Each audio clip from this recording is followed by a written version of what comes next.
بسم اللہ الرحمن الرحیم الحمد للہ رب العالمین والصلاة والسلام علی اشرف الانبیاء وسید المرسلین اما بعد رب اشرح لی صدری ویسر لی امری واحلل عقدۃ من لسانی یفقہوا قولی ربنا زدنا علما اللہم فقہنا فی الدین۔ آج ہم انشاءاللہ مختصر قرآن کریم کا ترجمہ اور تفسیر کے اس درس میں سورۃ الاعراف کی آیت نمبر 184 سے 188 184 سے 188 تک کا مطالعہ کریں گے۔ اور آج کے ہمارے اس درس میں جو موضوعات ہمارے سامنے ہیں ان میں سب سے پہلا موضوع جو ہے وہ نبوت پر اور خصوصاً نبوت محمد صلی اللہ علیہ وسلم پر جو شبہات ہیں جو مشرکین مکہ کے عائد کردہ تھے ان کی اللہ رب العزت نے تردید کی ہے اور اس کے دلائل دیے ہیں۔ اور پھر اس کے بعد اللہ رب العزت نے ان مشرکین مکہ اور ان جیسے جو لوگ آج تک ہیں ان کی گمراہی کا جو اصل سبب ہے اس کو اللہ رب العزت نے بیان فرمایا ہے۔ اور پھر اس کے بعد جو دو اگلے موضوع ہیں وہ ایک دوسرے کے ساتھ اٹیچ ہیں، ملتے جلتے ہیں، جن کا آغاز قیامت کے علم کے بارے میں اللہ رب العزت نے کیا ہے، اور اسی حوالے سے قیامت اور علم غیب کا تعلق اور علم غیب کے بارے میں مسلمانوں کا جو عقیدہ ہے رسول اللہ صلی اللہ علیہ وسلم کے حوالے سے ہم اس کے اوپر انشاءاللہ بات چیت کریں گے۔ اور آخری ہمارا جو موضوع آج رہے گا وہ رسول اللہ صلی اللہ علیہ وسلم ہی کے تعلق سے کہ کیا اللہ کے نبی صلی اللہ علیہ وسلم مختار کل ہیں، کیا وہ نفع نقصان کے مالک ہیں، اس حوالے سے قرآن کیا کہتا ہے، تو ہم اپنا نظریہ، ہم اپنا عقیدہ قرآن مجید سے انشاءاللہ آج لیں گے۔ تو ان موضوعات سے آج کے اس درس کا آغاز کرتے ہیں، جس میں سب سے پہلا موضوع جیسے پہلے بیان ہوا نبوت پر شہادت کی تردید اور شبہات کی تردید اور گمراہی کا اصل سبب جو ہے وہ بیان کیا جائے گا۔ تو آغاز کرتے ہیں قرآن مجید کی تلاوت اور اس کے لفظ بلفظ ترجمے سے۔ اعوذ باللہ من الشیطان الرجیم اولم یتفکروا ما بصاحبهم من جنہ ان ہوا الا نذیر مبین۔ اوا اور کیا، یہ آ جو ہے یہ سوالیہ ہے، آ یعنی کیا، وا اور لم نہیں، یتفکروا وہ سب تفکر کرتے، اور تفکر اس میں غور و فکر کرنے کو اس کو کہا جاتا ہے۔ اردو میں بھی دیکھیے غور و فکر، جو فکر کا لفظ ہے وہ یہی یتفکر کے اندر ملتا ہے، اور یتفکروا میں آخر میں واو الف یہ جمع کی طرف اشارہ ہے کہ وہ سب جو ہے وہ انہوں نے غور کیوں نہیں کیا۔ اولم یتفکروا کیا وہ سب ان سب نے غور نہیں کیا، ما بصاحبہم ما نہیں، بی یعنی ساتھ، صاحب صاحب ساتھی کو کہتے ہیں، اور یہاں پر اس سے مراد رسول اللہ صلی اللہ علیہ وسلم ہے کہ جو صحابہ کرام کے اور اس زمانے میں جو اللہ رب العزت نے یعنی جن کے اوپر اللہ کے نبی صلی اللہ علیہ وسلم کو نبی بنا کر بھیجا، یعنی پوری انسانیت کے تمام لوگ ان کے ساتھی، تو بصاحبہم ان سب کے ساتھی نہیں ہیں، من جنہ من میں سے، جنہ جنون میں، یعنی وہ جنون یا مجنون میں سے نہیں ہیں، وہ مجنون لوگوں میں ان کا تعلق نہیں ہے۔ ان ہوا نہیں وہ، الا مگر، نذیر مگر وہ ڈرانے والے ہیں، مبین واضح وہ واضح ڈرانے والے ہیں۔ اولم ينظروا في ملكوت السماوات والارض وما خلق الله من شيء وان عسى ان يكون قد اقترب اجلهم فبأي حديث بعده يؤمنون من يضلل الله فلا هادي له ويذرهم في طغيانهم يعمهون۔ آگے اللہ فرماتا ہے اولم ينظروا، اوا یہ پھر وہی انداز ہے پوچھنے کا، سوال کرنے کا، اوا کیا، اور کیا، لم نہیں، ينظروا وہ سب دیکھتے، ان سب نے کیا نہیں دیکھا، فی ملکوت السماوات یہ ملکوت یہ ملک کا جو لفظ ہے یعنی بادشاہت، اور اسی سے ہے کہ اللہ کے ان لوگ وہ لوگ جو ہیں وہ بادشاہت میں نہیں دیکھتے، فی ملکوتی، اور کس کی بادشاہت، یہ کسی علاقے کی نہیں، کسی چھوٹے حصے کی نہیں، بلکہ السماوات والارض آسمانوں کی اور زمین کی، یعنی اور کیا نہیں ان سب نے دیکھا بادشاہت میں، آسمانوں کی اور زمین میں، وما خلق اللہ من شیء وما اور جو خلق اس نے پیدا کیا، اللہ اللہ نے، من شیء اشیاء میں سے کچھ بھی، یعنی اللہ رب العزت نے مخلوقات میں سے جو کچھ بھی پیدا کیا ہے بڑا چھوٹا، ان سب میں اور آسمان و زمین کی بادشاہت میں کیا انہوں نے نہیں دیکھا؟ وَأَنْ عَسَى اور ان یہ کہ عسا شاید کے، ان کے معنی میں ہے، اور عسا یہ شاید کے معنی میں یا امید کے معنی میں ہوتا ہے، یکون ہو قد اقترب اجلہم، قد یقیناً، اقترب یہ قرب کے معنی میں ہے، یعنی یقیناً قریب آ گیا، اجلہم ان کا مقررہ وقت، اجل یہ وقت کو کہتے ہیں، اور یہاں پر اس سے مراد اصل میں موت کا وقت ہے کہ یقیناً ان کا موت کا وقت تو قریب آ ہی گیا ہے۔ فَبِأَيِّ حَدِيثٍ فا تو بی ساتھ، ای کون سی، حدیث حدیث بات کو اصل میں کہا جاتا ہے، کوئی بھی انوکھی چیز، کوئی بات، کوئی نئی بات بھی کو بھی کہا جاتا ہے حدیث، اور یہاں پر اس کا اطلاق قرآن و سنت دونوں ہی کے اوپر ہے۔ فَبِأَيِّ حَدِيثٍ تو پھر کس بات پر، کس چیز کے اوپر، بعدہ اس کے بعد، یؤمنون وہ سب ایمان لائیں گے، یعنی اس قرآن و سنت کے بیان ہو جانے کے بعد پھر وہ کس چیز پر ایمان لائیں گے؟ من یدلل، من یا جسے، یدلل وہ گمراہ کر دے، اور یہاں پر دلال یہ ضلالت یہ ہم اردو میں بھی لفظ استعمال کرتے ہیں، من یدلل اللہ جسے گمراہ کر دے اللہ، فلا ہادی تو نہیں ہے کوئی ہادی، نہیں ہے کوئی ہدایت دینے والا۔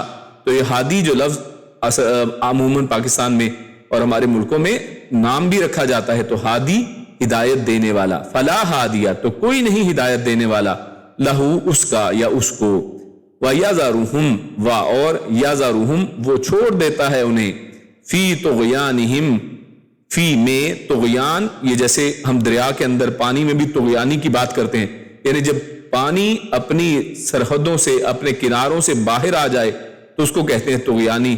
تو اللہ فرماتا ہے وہ چھوڑ دیتا ہے انہیں، یعنی وہ اللہ چھوڑ دیتا ہے انہیں، فی طغیانہم ان کی طغیانی کے اندر، ان کی سرکشی میں، یعمہون، یعمہون میں جو دیکھیے یہ عما جو ہے عین میم، یہ اصل میں کیا ہے؟ یہ اندھے ہونے کی طرف اشارہ ہے، یعمہون، اور دوسری طرف یعنی بھٹکتے پھرنا، کیونکہ جب انسان کی آنکھیں نہ رہیں، نظر نہ آنا بند ہو جائے تو وہ بھٹکتا پھرتا ہے، فی طغیانہم یعمہون، تو وہ اللہ ان کو چھوڑ دیتا ہے ان کی سرکشی میں کہ وہ بھٹکتے پھرتے ہیں۔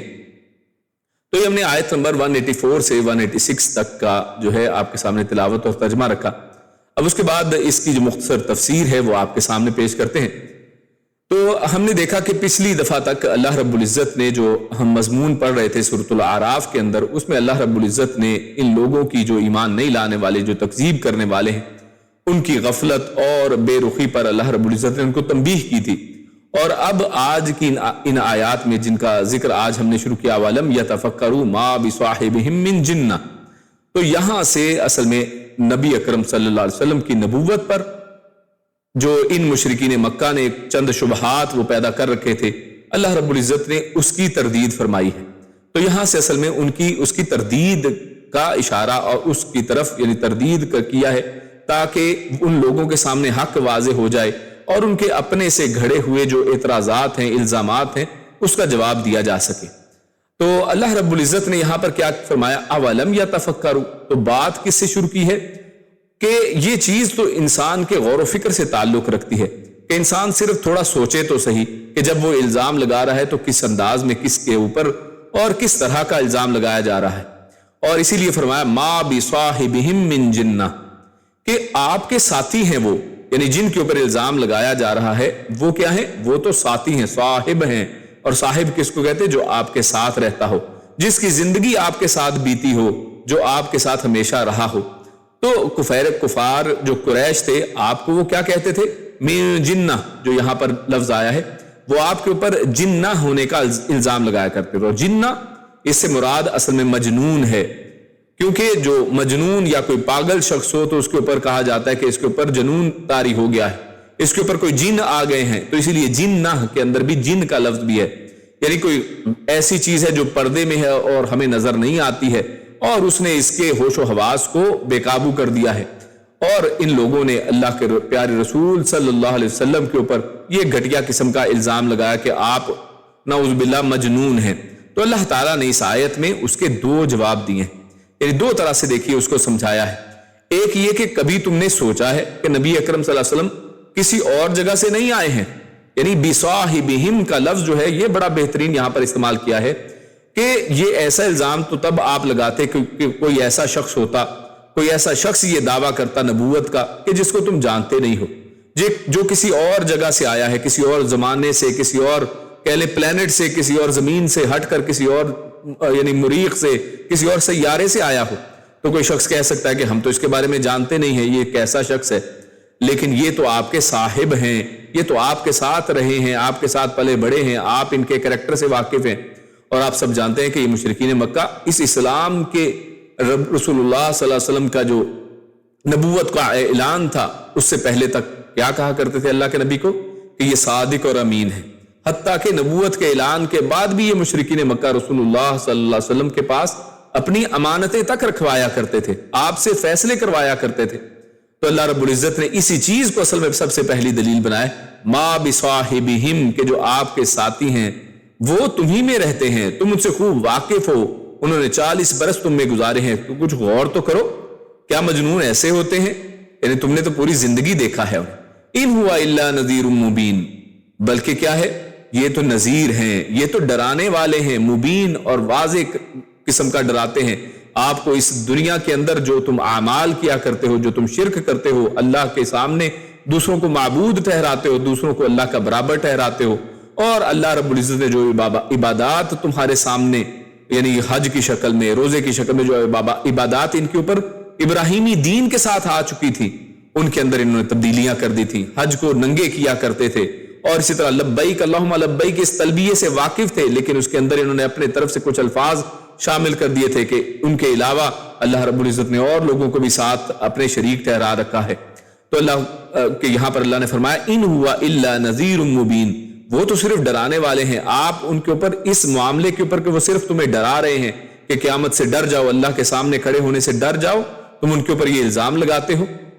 تو یہ تو سوچنے سمجھنے سے تعلق رکھتی ہے کہ جن باتوں کا آپ صلی اللہ علیہ وسلم حکم دیتے ہیں وہ تو توحید کا حکم دیتے ہیں، وہ نماز کا حکم دیتے ہیں، صدقہ اور صلہ رحمی کا حکم دیتے ہیں، پاک دامنی اور صدق وغیرہ، ان میں سے کون سی چیز جو ہے جس کو تم مجنون یا جنون والی ثابت کر سکتے ہو؟ یا آپ کے عادات و خصائل میں کون سی چیز ہے جسے جنون کہا جا سکتا ہے؟ آپ تو محض اللہ تعالیٰ اور اس کے عذاب سے کھلم کھلا ڈرانے والے ہیں۔ تو لہٰذا اس آیت میں ان دو انداز میں، یعنی ایک تو ان کو صاحب کہہ کر کہ آپ کے اندر ان کی زندگی گزری ہے، اور دوسری چیز یہ کہ وہ تو صرف ڈرانے والے ہیں تمہیں کیونکہ حق کی بات بتاتے ہیں، اور آخرت میں جو اس کا نتیجہ انجام نکلنے والا ہے تمہاری سرکشی کا، اس سے تمہیں ڈراتے ہیں، تو اس سے تم غصے میں آ کر ان کو جنہ یعنی ان کو مجنون کہتے ہو۔ تو یہ تو تفکر سے تعلق رکھتی ہے، بات صرف سمجھنے کی ہے، تم اس کے اوپر غور کیوں نہیں کرتے؟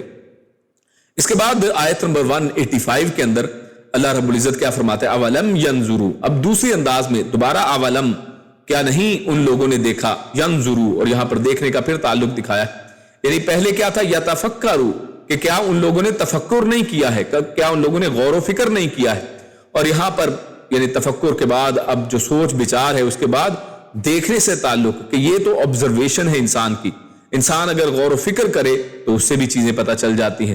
تو اللہ رب العزت نے یہاں پر اب یتفکروا کے بعد ینظروا کی بات کی ہے کہ کیا یہ لوگ دیکھتے نہیں ہیں؟ اب کس کی طرف دیکھنا ہے؟ فی ملکوت السماوات والارض وما خلق اللہ من شیء، کہ یہ لوگ آسمان و زمین کے اندر جو اللہ رب العزت کی بادشاہت ہے اور اللہ رب العزت نے اس میں جو کچھ بھی پیدا کیا ہے، کیا یہ اس کی طرف دیکھتے نہیں ہیں؟ تو یہ ملکوت کہہ کر اللہ رب العزت نے ہر جو اپنی بادشاہت کی وسعت کی طرف اشارہ کیا ہے کہ یہ اصل میں ملکن سے نکلا ہے اور اس کے اندر وسعت ہے، اور ملکوت کہہ کر اس کے معنی کو عظیم الشان سلطنت بنا دیا ہے۔ یعنی اس سے مراد کوئی ایسی بادشاہت نہیں ہے کہ جیسی کسی دنیا کے بادشاہ کے پاس ہوتی، بلکہ تمہیں یہ دیکھنا چاہیے کہ اتنا بڑا آسمان، 7 آسمان ہیں کہ جن کی حد نگاہ تک ہم یعنی اس تک دیکھ بھی نہیں سکتے ہیں، اور ستارے جو اتنی دور ہیں کہ ان کے فاصلے آپس میں یعنی کلومیٹر میں بھی ان کو ماپا نہیں جا سکتا ہے، بلکہ نوری سال ان کو ماپنے کے لیے استعمال کیا جاتا ہے۔ تو اتنی بڑی اللہ رب العزت کی یہ جو کائنات ہے، تو اس کے لیے فی ملکوت السماوات کی طرف جو دیکھنے کا اللہ رب العزت نے اشارہ فرمایا ہے، اور زمین کے اندر یعنی دور بھی نہ جاؤ، تم اپنی زمین کے اندر ہی دیکھ لو جو عجائب اللہ نے رکھے ہیں، اور وما خلق اللہ من شیء، اور جو کچھ بھی اللہ نے پیدا کیا، چاہے کوئی چھوٹی چیز ہے چاہے کوئی بڑی چیز ہے، ہر چیز کو اگر دیکھا جائے تو آپ کو اس کے اندر توحید کے جو ہے وہ آثار اور توحید کے جو ہے اس کے اندر نشانیاں نظر آئیں گی کہ اس پوری کائنات کو پیدا کرنے والا وہ ایک اللہ ہی ہے، اور جو آسمان و زمین کی بادشاہت جس کی ہے، اور وہ پوری کائنات کی ایک ایک چیز کو بنانے والا ہے، کیا یہ کسی خالق کے بغیر ہو سکتا ہے؟ اور یہ پیارے نبی صلی اللہ علیہ وسلم یہ آپ کو کیا بتا رہے ہیں؟ یہی باتیں تو تمہیں بتا رہے ہیں۔ تو ان باتوں کے اوپر اب پچھلی آیت کے ساتھ اب اس کو جوڑ لیجئے تو معنی آپ کو اور سمجھ آ جائے گا کہ پچھلے ہی بات کو آگے اصل میں جاری کیا جا رہا ہے کہ اللہ کے نبی صلی اللہ علیہ وسلم کی نبوت ہی کی طرف اصل میں دلائل دیے جا رہے ہیں کہ یہ اللہ کے نبی جو ہیں یہ تو تمہیں تفکر کی بات کرتے ہیں، یہ تو تمہیں دیکھنے کی بات کر رہے ہیں کہ تم اپنی عقل سے کام لو، اپنی آنکھوں سے کام لو، اس کائنات کو دیکھو کہ اللہ کے نبی نے تمہیں صرف شرک سے ہٹا کر ایک اللہ کی عبادت کا کہا ہے، اور اس کے اوپر تم جو ہے ان کے اوپر الزام لگاتے ہو، جبکہ یہ پوری کائنات یہ خود اس چیز کی گواہ ہے کہ جو کچھ اللہ نے پیدا کیا ہے، چاہے وہ چھوٹی سے چھوٹی چیز ہے یا بڑی سے بڑی چیز ہے، یہ ایسا کارنامہ ہے، یہ ایسی تخلیق ہے کہ جس کا کوئی دعوے دار کوئی پیدا نہیں ہو سکتا ہے۔ اس دنیا کے اندر آج دیکھیے کتنی سائنس نے ترقی کی ہے، لیکن ایک مچھر کے پر کو پیدا نہیں کر سکتی ہے۔ اس کائنات نے کتنی ترقی کی ہے، بنانا تو بڑی دور کی بات ہے۔ انسان اپنے اس ستارے یعنی سورج سے نکل کر، اس نظام شمسی سے نکل کر کسی دوسرے ستارے تک جانے کا سوچ بھی نہیں سکتا ہے، یعنی اتنے اتنے بڑے یہ فاصلے ہیں، اور دنیا کے اندر ان گنت لاتعداد جو ہیں اللہ رب العزت نے یہ ستارے جو ہیں وہ بکھیر رکھے اس کائنات کے اندر۔ تو اتنی بڑی جو تخلیق ہے، کیا اس کے اندر تمہیں یہ بات واضح نہیں نظر آتی کہ اللہ کے نبی صلی اللہ علیہ وسلم جو فرما رہے ہیں وہ حق بات ہے؟ تو لہٰذا اللہ رب العزت نے یہاں پر یہ تفکر اور ینظرو دیکھنے کے تعلق سے اس بات کی طرف بھی ایک اصل میں اشارہ فرمایا ہے۔ تفکر اور غور و فکر کی دعوت اس بات کی بھی دلیل ہے کہ یہ جو تقلید کا عذر ہے قیامت کے دن کسی کام نہیں آئے گا، کہ لوگ جب دیکھتے نہیں ہیں اور کہتے ہیں کہ نہیں ہم اپنے بڑوں کی صرف پیروی کریں گے، جو ان کے دین جو ہم نے پایا تھا اسی دین کو لے کر آگے چلیں گے، اور جو اللہ کے نبی کی بات کو آپ ماننے کو تیار نہیں ہیں، تو دیکھیے اتنے بڑے بڑے دلائل ہیں، اور اس کے اندر تفکر کی بات کی، صرف یعنی لکیر پیٹنے کی اور بھیڑ چال چلنے کی بات نہیں، بلکہ خود دماغ لگاؤ، خود تھوڑا سوچو، دیکھو، اور اگر آپ قرآن و سنت کی طرف دیکھو گے، اس کائنات کی طرف دیکھو گے تو حق تمہارے سامنے واضح ہو جائے گا۔ تو لہٰذا اس سے یہ نہیں پتہ چلتا ہے کہ اتنی بڑی کائنات جو ہے اور یہ سارا جو اللہ کی تخلیق ہے، یہ ایک تو اللہ کی وحدانیت کی طرف اشارہ ہے، اور یہ نبی جو ہے تمہیں اسی کی طرف تو اصل میں بلا رہے ہیں، تو اسی کی طرف تمہیں یہ بلایا جا رہا ہے۔ اور یہ اگر کائنات جو ہے اللہ کے علاوہ کسی اور نے بنائی ہوتی جن کو تم شریک ٹھہراتے ہو، انہوں نے عزیز اللہ کا ایک نام ہے، اللہ کی صفت ہے، اس عزیز کے ساتھ کیا کیا؟ اس کو عزا بنا دیا، ایک فیمیل ساتھ اپنے پاس ایک جو ہے بت گھڑ لیا۔ اسی طرح جو ہے اللہ سے اللات بنا لیا، اور اسی طرح منان سے منات بنا لیا۔ تو انہوں نے تمام جو بت گھڑے تھے وہ اللہ رب العزت کی صفات کے اندر شریک کر دیے تھے، اور اسی طرح بہت سے ایسے انہوں نے 360 بت آپ سب جانتے ہیں۔ تو آج بھی دیکھیے دنیا کے اندر ایسے جو ہیں لوگ ہیں کہ جو اللہ کے نبی صلی اللہ علیہ وسلم کو اصل میں وہ مقام و مرتبہ دے دیتے ہیں کہ جو اللہ کے ساتھ شرک والا بن جاتا ہے۔ اللہ کے نبی کو وہ مقام دے دیا جاتا ہے جو اللہ کا مقام ہے، اللہ کے نبی کو وہ صفات دے دی جاتی ہیں جو اللہ کی صفات ہیں، اور اسی لیے اگلی آیات کے اندر انہی کا تذکرہ اسی کے ساتھ جوڑ کر اللہ نے اسی لیے بیان فرمایا ہے۔ اس کے اندر یہی حکمت معلوم ہوتی ہے تاکہ یہ بات جو توحید کی بات ہے کھل کر واضح ہو جائے۔ تو لہٰذا یہاں پر توحید کو بڑے کھلے انداز میں اللہ رب العزت نے بیان فرمایا ہے۔ وَأَنْ عَسَىٰ أَنْ يَكُونَ قَدِ اقْتَرَبَ أَجَلُهُمْ، اور کیا انہوں نے یہ نہیں سوچا کہ ہو سکتا ہے کہ ان کا مقررہ وقت بالکل قریب آ پہنچا ہو؟ یعنی یہ بھی ایک سوچنے کی بات ہے کہ انسان جب یہ کہتا ہے کہ نہیں ہم دیکھتے ہیں، اچھا ذرا سوچتے ہیں، اور بات کو ٹال مٹول کے اندر کیے رکھتا ہے اور چیزوں کے اوپر غور و فکر نہیں کرتا ہے، سمجھتا یہ ہے کہ میرے پاس بہت وقت ہے۔ نہیں میرے بھائی، کیا پتا کہ وقت اتنا قریب ہو کہ ابھی جو ہے اللہ رب العزت ہماری جان کو قبض کر لے، تو کیا ہمارے پاس اتنا وقت ہے؟ یہ موت یہ کسی بھی ٹائم ہمیں آ کر اچک سکتی ہے۔ تو لہٰذا ہمیں اپنے اعمال کی جانچ پڑتال کرتے رہنا چاہیے، اپنے جو ایمان کو ٹٹولتے رہنا چاہیے۔ یہ صرف کافروں سے مخاطبت نہیں، اس بات کے اندر کہ انسان اپنی موت کو یاد کرے، یہ مسلمان اور کافر سب کے لیے ایک ہی ہے کہ انسان ہر وقت اپنی موت کو یاد کرتا رہے اور کسی بھی چیز کو حقیر اور چھوٹا نہ سمجھے، چھوٹے چھوٹے اپنے عقائد کو، اپنے ایمان کو، اپنے اعمال کو وہ پرکھتا رہے، دیکھتا رہے کہ کیا پتا کہ کب موت آ جائے گی۔ اس سے پہلے ایسا نہ ہو کہ انسان بدبخت ٹھہرے اور ایسی حالت میں اس کی موت ہو کہ وہ کوئی گناہ کر رہا ہو۔ اور اسی طرح آخر میں اللہ فرماتا ہے اسی آیت کے فَبِأَيِّ حَدِيثٍ بَعْدَهُ يُؤْمِنُونَ، کہ کہ لوگ اصل میں کس چیز کا انتظار کر رہے ہیں، یعنی کیا ہو۔ اللہ رب العزت نے کلام کر کے اس قرآن مجید کے ذریعے سے انسانیت کے ساتھ اللہ خود مخاطب ہوا ہے، اور پیارے رسول صلی اللہ علیہ وسلم جیسی بہترین اسوہ حسنہ کی شکل میں آپ صلی اللہ علیہ وسلم کی زندگی کو ہمارے سامنے نمونہ بنا کر پیش کر دیا ہے۔ آپ صلی اللہ علیہ وسلم کے فرمودات کو جنہوں نے قرآن مجید کی ایک ایک آیت کو کھول کر ہمارے سامنے واضح کر دیا ہے، تو ان دونوں کے بعد اب اس کے بعد کس چیز کا یہ انتظار کرے؟ فَبِأَيِّ حَدِيثٍ، تو یہاں پر حدیث سے مراد اصل میں یہ دونوں قرآن و سنت اس کے اندر ہے، تو وہ کس بات کا انتظار کر رہے ہیں؟ کیا یہ حدیث قرآن مجید کافی نہیں؟ کیا یہ حدیث اللہ کے نبی کے فرامین کافی نہیں؟ اللہ کے نبی صلی اللہ علیہ وسلم نے جو کر کے ہمیں دکھا دیا ایک ایک عمل، تو کیا یہ کافی نہیں ہے؟ وہ پھر کس چیز پر ایمان لائیں گے؟ کس چیز کا انتظار کر رہے ہیں؟ اور پچھلی قوموں کو بھی اور اللہ کے نبی صلی اللہ علیہ وسلم کے زمانے میں بھی اللہ رب العزت نے نشانیاں بھی دکھا دی، اور اللہ رب العزت نے اس قرآن مجید کو بھی ایک معجزے کی شکل میں آج تک محفوظ جو رکھا ہے، تو اس سب کے بعد بھی اگر کوئی شخص ایمان نہیں لاتا تو وہ کس کا انتظار کر رہا ہے؟ تو یہ انتہائی حسرت والی چیز ہے کہ انسان اس کے باوجود اگر ایمان نہ لا پائے اور اس کی موت اسی حالت میں واقع ہو جائے۔ اللہ رب العزت ہم سب کو ایسی موت سے محفوظ رکھے، اور ہم سب کا خاتمہ اللہ رب العزت ایمان کے اوپر رکھے۔ اس کے بعد آخری جو آیت 186 جو ابھی ہم نے پڑھی، اس میں اللہ رب العزت کیا فرماتا ہے؟ مَن يُضْلِلِ اللَّهُ فَلَا هَادِيَ لَهُ، کہ جس کو اللہ گمراہ کر دے اس کو کوئی ہدایت دینے والا نہیں۔ تو یعنی دیکھیے پیچھے اب واضح طور پہ ان دو آیات جو ہم نے اوپر پڑھی ہیں ان کے اندر دیکھیے کتنی وضاحت کے ساتھ اللہ رب العزت نے رسول اللہ صلی اللہ علیہ وسلم کے حوالے سے بھی، اور توحید باری تعالیٰ، یعنی دیکھیے ہمارے کلمے کے اندر دو ہی باتیں، ایک اللہ کے اوپر ایمان لانا کہ اللہ کے علاوہ کوئی حقیقی معبود نہیں ہے، کہ ہم اگر سجدہ کریں تو اس کو کریں، اگر کوئی حاجت روا مشکل کشا سمجھیں تو اللہ کو سمجھیں، اگر کوئی بھی عقیدہ جو اللہ کے ساتھ خاص ہے اس کو صرف اللہ ہی کو اس سے متصف کریں، اور محمد رسول اللہ اور محمد صلی اللہ علیہ وسلم کو اللہ کا رسول جانیں، ان کا پیغمبر، ان کا پیغام لانے والا سمجھیں، اور جو ان کا پیغام ہے اس کے اوپر عمل کریں۔ چاہے ہمارے دلوں کے اندر جو ہے، یعنی یہ بھی نہیں ہونا چاہیے کہ دل کے اندر اس کے لیے کوئی تنگی پیدا ہو، اس تنگی کو دور کر کے خوشی کے ساتھ، خوش دلی کے ساتھ اللہ کے نبی صلی اللہ علیہ وسلم کے فرامین پر عمل کیا جائے۔ لیکن جیسے اوپر بتایا کہ ان سب کے باوجود جب حق اتنا واضح ہو، آسمان و زمین میں اللہ کے دلائل، توحید کے دلائل، ربوبیت کے دلائل اتنے واضح ہوں، اس کے باوجود اگر کوئی شخص خود گمراہ ہو جائے تو پھر کیا ہے؟ مَن يُضْلِلِ اللَّهُ فَلَا هَادِيَ لَهُ، تو پھر اللہ رب العزت اس کے دل کے اوپر مہر ثبت کر دیتے ہیں۔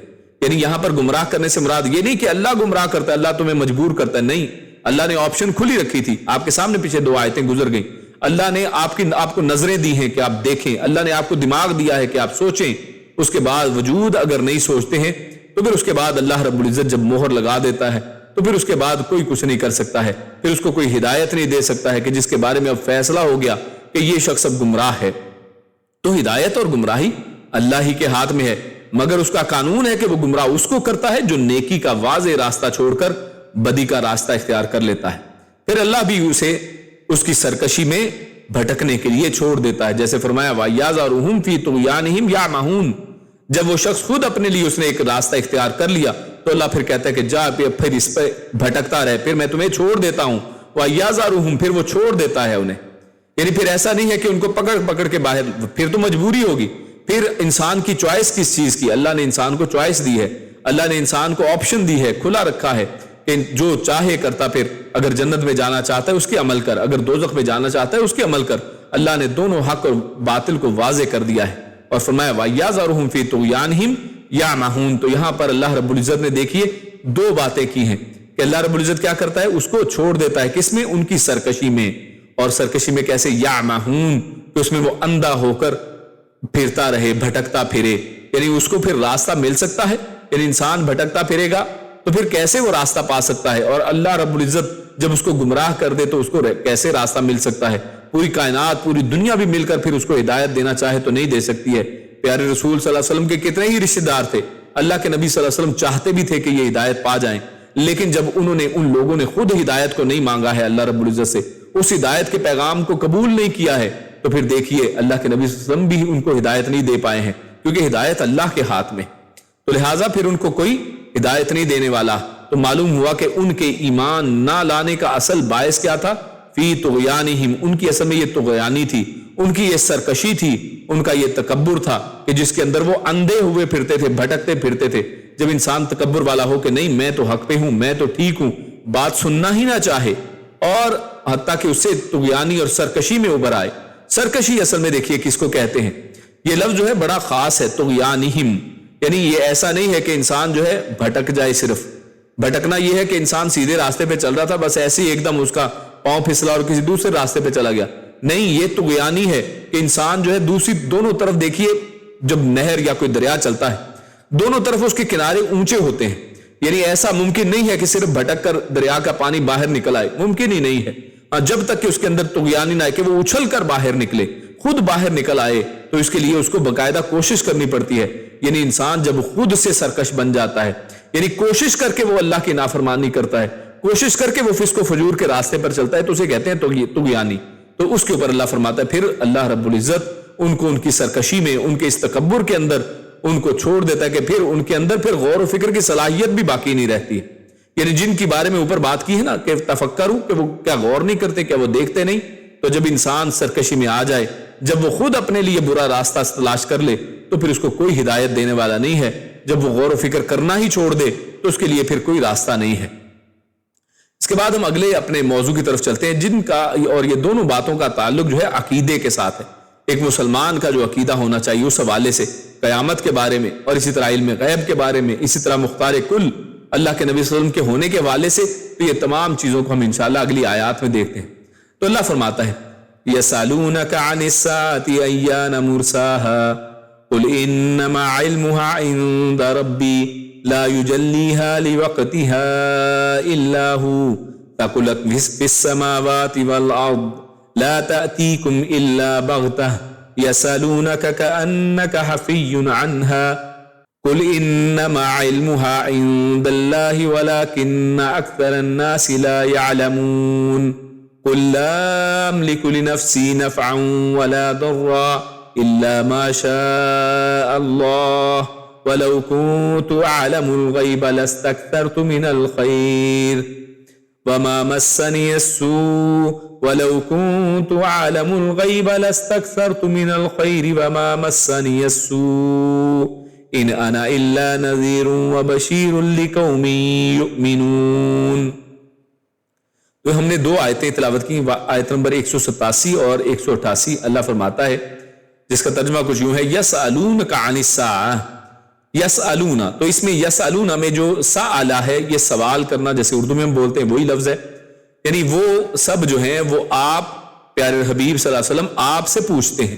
یسألون، وہ سب پوچھتے ہیں کا آپ سے، عن الساعہ، عن بارے میں، الساعہ گھڑی کے، اور یہاں پر الساعہ سے مراد قیامت ہے، یہ قیامت کے ناموں میں سے ایک نام بھی ہے۔ تو وہ آپ سے اس گھڑی کے بارے میں، قیامت کے بارے میں سوال کرتے ہیں۔ ایانا، اور سوال کیا ہے؟ ایانا، کہ کب، مرساہا، اس کا واقعہ ہونا ہے، یعنی وہ کب واقعہ ہوگی۔ کل، آپ فرما دیجئے، انما علمها عند ربی، انما یہ کلمہ حصر ہے، یعنی اس کے سوا بالکل نہیں، انما در حقیقت علمها، اس کا علم، عند ربی، میرے رب کے پاس ہے۔ یعنی پوچھتے کس سے ہیں؟ وہ اللہ کے نبی سے، لیکن اللہ کیا فرماتا ہے؟ وہ اللہ کے نبی صلی اللہ علیہ وسلم فرماتے ہیں کہ اس کا علم تو میرے رب کے پاس ہے۔ لا یجلیہا، نہیں، لا نہیں، یجلی، وہ جلاتا، وہ ظاہر کرتا، ہا اسے، یعنی اس وقت کو وہ ظاہر نہیں کرتا، لی وقتہا، اس کے وقت پر، الا مگر ہو، مگر وہی، یعنی اس کو ظاہر کرے گا کون؟ صرف اللہ رب العزت ہی ظاہر کرے گا، اللہ کے علاوہ اس کے علم کو کوئی نہیں جانتا ہے۔ ثقلت، وہ بھاری ہے، ثقیل بھاری چیز کو کہتے ہیں، ثقلت وہ بھاری ہے، بوجھل ہے، فی السماوات، آسمانوں میں، والارض، اور زمین میں، لا تأتیکم، لا نہیں، تأتی آئے گی، کم تم پر، الا بغتہ، الا مگر بغتہ اچانک، یعنی یہ قیامت جب آئے گی تم پر تو وہ اچانک آئے گی۔ یسألونک، وہ سوال کرتے ہیں آپ سے، یہ دوبارہ وہی جملہ ہے، کأنک، یعنی وہ آپ سے اس انداز میں سوال کرتے ہیں، کا جیسے کہ، انک کہ آپ، حفی، حفی کہتے ہیں وہ جو شخص بار بار یعنی ٹٹول کر، خوب تحقیق کر کے کسی چیز کو جاننے کی کوشش کرے، تو وہ اللہ رب العزت فرماتا ہے کہ یسألونک، وہ آپ سے اس لیے اس طرح سوال کرتے ہیں، کأنک حفی عنہا، کہ آپ نے خوب، یعنی آپ خوب تحقیق کرنے والے ہیں، عنہا، اس کے بارے میں، یعنی جیسے قیامت کے بارے میں آپ نے بڑی تحقیق کر رکھی ہو، وہ آپ سے اس انداز میں بار بار پوچھتے ہیں، قل آپ فرما دیجئے انما علمھا، اور کہ یہ دوبارہ اس کا جواب دیا جا رہا ہے کہ نہیں، انما اس کے سوا نہیں، یا در حقیقت بے شک علمھا اس کا علم عند اللہ اللہ کے پاس ہے. پہلے عند ربی یعنی میرے رب کے پاس ہے اس انداز میں تھا، اب بات آئی ہے عند اللہ کہ اس کا علم اللہ کے پاس ہے. ولکن اور لیکن اکثر الناس اکثر لوگ لا یعلمون وہ نہیں جانتے. قل آپ فرما دیجئے لا املک لنفسی نفعا ولا ضرا، لا املک. اب دوسری آیت میں، اب آیت نمبر 188 میں اللہ فرماتا ہے قل آپ اے پیارے حبیب فرما دیجئے کہ لا املک نہیں، املک میں اختیار رکھتا، میں مالک یعنی میں مالک نہیں ہوں، میں اختیار نہیں رکھتا، لی نفسی لی لیے نفسی اپنی جان، میں اپنی جان کے لیے بھی مالک نہیں ہوں، میں اپنی جان کے لیے بھی اختیار نہیں رکھتا. نفعن، اور یہاں پر نفعن میں دیکھیے عین کے اوپر دو زبر ہے، تنوین ہے، اور تنوین کا کیا فائدہ ہوتا ہے؟ یعنی یہ ہمیشہ وسعت پیدا کر دیتا ہے. یعنی میں کسی قسم کا بھی، یعنی کوئی بھی نفع ہو تو میں کسی قسم کا نفع بھی اپنے لیے اس کا مالک نہیں ہوں، اس کا اختیار نہیں رکھتا. ولا ضرا، اور نہ ہی کسی قسم کے نقصان کے اوپر میں کوئی اختیار رکھتا ہوں کہ میں اپنے آپ کو کوئی نقصان نہ ہونے دوں. الا ما شاء اللہ، الا سوائے یا مگر ما شاء اللہ جو اللہ چاہے، یعنی ہوتا وہ ہے جو اللہ چاہتا ہے. میں اپنے نفس کے اوپر بھی کسی چیز کا نہ نفع کا نہ نقصان کا کوئی مالک نہیں ہوں، کوئی اختیار نہیں رکھتا. وَلَوْ كُنْتُ أَعْلَمُ الْغَيْبَ، وَلَوْ اور اگر كُنْتُ میں ہوتا، أَعْلَمُ جاننے والا، اگر میں جانتا ہوتا، الغیب غیب کا، لَسْتَكْثَرْتُ، اور یہاں پر لام جو ہے لَسْتَكْثَر میں شروع میں جو لام ہے یہ لام تاکید ہے، یہ تاکید کے لیے ہے کہ یقیناً استکثرتو کہ میں کثرت کر لیتا، میں بہت زیادہ حاصل کر لیتا. یعنی اگر مجھے غیب کا علم ہوتا تو میں بہت زیادہ حاصل کر لیتا، من الخیر بھلائی میں سے، یعنی میں پھر بہت ساری بھلائیاں جمع کر لیتا. وما مسنیا، وما اور نہ مسنیا پہنچتی چھوتی مجھے، السوء تکلیف، یعنی مجھے تکلیف چھوتی بھی نہ، یعنی تکلیف پہنچنا تو دور کی بات ہے، مجھے تکلیف چھوتی بھی نہ. ان انا نہیں ہوں، انا میں، الا مگر، نذیر، یعنی اب اصل سٹیٹس جو ہے اللہ کے نبی صلی اللہ علیہ وسلم کا بیان کیا جا رہا ہے. یعنی اوپر تو وہ ہے کہ جو لوگوں نے بنا رکھا ہے اور جس کی تردید یہاں پر آ گئی، اب اصل بات فرمائی جا رہی ہے کہ ان انا نہیں ہوں میں، الا سوائے نذیر مگر ایک ڈرانے والا، وبشیر اور خوشخبریاں دینے والا، لقوم اس قوم کو یا اس قوم کے لیے، یؤمنون جو ایمان رکھتے ہیں. یعنی یہ جو ڈرانا اور بشارت ہے یہ بھی ایمان والوں کے لیے ہے، یعنی ایمان والے ہی اس ڈرانے اور خوشخبریوں سے فائدہ اٹھاتے ہیں. تو یہ ہم نے دو آیتیں آپ کے سامنے تلاوت کی، ان کا ترجمہ آپ کے سامنے رکھا. اب اس حوالے سے چند گزارشات آپ کے سامنے، اور اس میں جو عقائد کے نکات ہیں ان کو انشاءاللہ آپ کے سامنے پیش کرتے ہیں. تو سب سے پہلے تو اس آیت کا جو آغاز ہے، یسألونک عن الساعۃ ایان مرساہا، تو اللہ رب العزت نے ایک سوال جو مشرکین مکہ اور مختلف لوگ، حتیٰ کہ آج بھی لوگ جو ہیں یہ سوال کرتے چلے جاتے ہیں کہ جناب قیامت کب آئے گی، قیامت کب آئے گی. یہ سوال جو ہے اس کے حوالے سے اللہ فرماتا ہے کہ یہ آپ سے قیامت کے بارے میں پوچھتے ہیں کہ قیامت کب آئے گی. تو یہاں پر عن الساعہ، ساعہ کی بات کی گئی، اور قیامت کے لیے یہ قیامت کے ناموں میں سے ایک نام ہے. اور ساعہ کا جو اصل معنی ہے اس سے مراد ہوتی ہے ایک بہت ہی تھوڑا وقت، ایک گھڑی، ایک لمحہ. اور آج کل کے زمانے میں جو عربی زبان میں الساعہ سے مراد ایک گھنٹہ ہے، لیکن ایک گھنٹہ بھی دیکھیے کہ اگر کوئی اچانک کوئی چیز آنے والی ہو کہ آپ مرنے والے ہیں اور آپ کے پاس ایک گھنٹہ ہے، تو ایک گھنٹہ بھی اصل میں ایک گھڑی ہی ہے. یعنی کوئی وقت، اتنا وقت نہیں ہے کہ انسان اس میں کچھ کر سکے، تو یہ بہت ہی تھوڑا وقت ہے. تو خیر قیامت کے لیے اللہ رب العزت نے اس لفظ کو استعمال قرآن مجید میں کیا ہے. تو اللہ فرماتا ہے کہ یہ آپ سے قیامت کے بارے میں پوچھتے ہیں، اور کیا ہے ایانا مرساہا، کہ یہ کب آئے گی. تو ایانا کا جو لفظ ہے یہ اصل میں جو راجع ایک بات ہے اس حوالے سے یہ کہ ایون سے اصل میں نکلا، ایون سے، اور ایون کا یہ ایک اس سے نکلا ہوا لفظ ہے جس سے، اور ای کا مطلب کیا ہوتا ہے یعنی کب، ایون یعنی ایک سوالیہ یہ لفظ ہے اور متا کے معنی میں استعمال ہوتا ہے. تو اس لیے یہاں پر اس کا معنی ہم نے کیا ہے ایانا کہ کب، مرساہا اس کا مرساہا ہے. اب یہ مرساہا کیا چیز ہے اصل میں اس آیت میں، کیونکہ کچھ چند نئے الفاظ ہیں تو اس لیے تھوڑے سے ان الفاظ کے اوپر بھی ہم بات چیت کر رہے ہیں. تو مرسا جو ہے یہ لفظ جو ہے مرسا، یہ ارسا یرسی، یہ جو عربی کا لفظ ہے اس سے نکلا ہے. اور اس سے مراد کیا ہے؟ یعنی زیادہ تر یہ بہت بھاری چیز کے ٹھہرنے یا گڑ جانے یا گاڑ دیے جانے کو کہتے ہیں. یعنی کسی چیز کا جو بہت بھاری چیز ہو وہ جب کسی جگہ پہ گڑ جاتی ہے تو اس کے لیے یہ لفظ جو ہے استعمال کیا جاتا ہے. جیسے خود قرآن کریم میں سورۃ النازعات میں اللہ فرماتا ہے والجبال ارساہا، والجبال ارساہا، اور پہاڑ، والجبال، اور پہاڑ دیکھتے ہیں آپ کے کتنے بھاری ہوتے ہیں. ارساہا، اس نے انہیں گاڑ دیا ہے. ارسا سے مراد غور کیجیے اس آیت میں کیا ہے؟ اس کا ارسا کا معنی گاڑنا ہے. اسی طرح یہ لفظ جو ہے ارسا، یہ ارسات السفینہ کے لیے بھی استعمال ہوتا ہے. یعنی بحری جہاز اگر لنگر انداز ہو جائے، اپنا وہ جو لنگر ہے وہ زمین کے اندر گاڑ دے تو اس کے بعد وہ ہل نہیں سکتا ہے. تو وہاں پر بھی یہ لفظ جو ہے ارست، یعنی وہی لفظ ارسا کے اندر جو آیا ہے وہی استعمال ہوتا ہے. لہٰذا یہاں پر جو لفظ ہے نا ایان مرساہا، تو اس کا معنی کیا ہوگا؟ اس کا معنی ہوگا ایان وقوعہا، کہ اس کا جو یعنی گڑ جانا، اس کا ٹھہر جانا، کہ وہ جب آ جائے جس کو کوئی ہلا نہ سکے، جس کو کوئی ہٹا نہ سکے، تو اس کا واقعہ ہونا کب ہوگا. تو اس انداز میں اب اس کو سمجھیں کہ معنی تو واقعہ ہونا کر دیا جاتا ہے، لیکن اصل میں پیچھے دیکھیں اگر پڑھیں گے اللفظ کا معنی تو اس کے اندر جو وسعت، گہرائی اور فصاحت و بلاغت ہمیں عربی زبان کی پتہ چلے گی، تو اس سے اس میں معنی میں اور مزہ آئے گا اور اس کی گہرائی کا پتہ چلے گا کہ یہ قیامت جب آنے والی ہے تو ایسی ہے کہ جیسے کوئی بھاری چیز آ جائے، جیسے وہ گڑ جائے جس کو کوئی ہلا نہ سکے اور جس کو کوئی اکھاڑ نہ سکے، تو یہ اسی انداز میں آنے والی ہے. تو اللہ رب العزت نے یہاں پر اس کے لیے یہی ایانہ مرسا کا لفظ استعمال کیا. اور یہاں پر دیکھیے سوال کیا جا رہا ہے کہ کب آئے گی.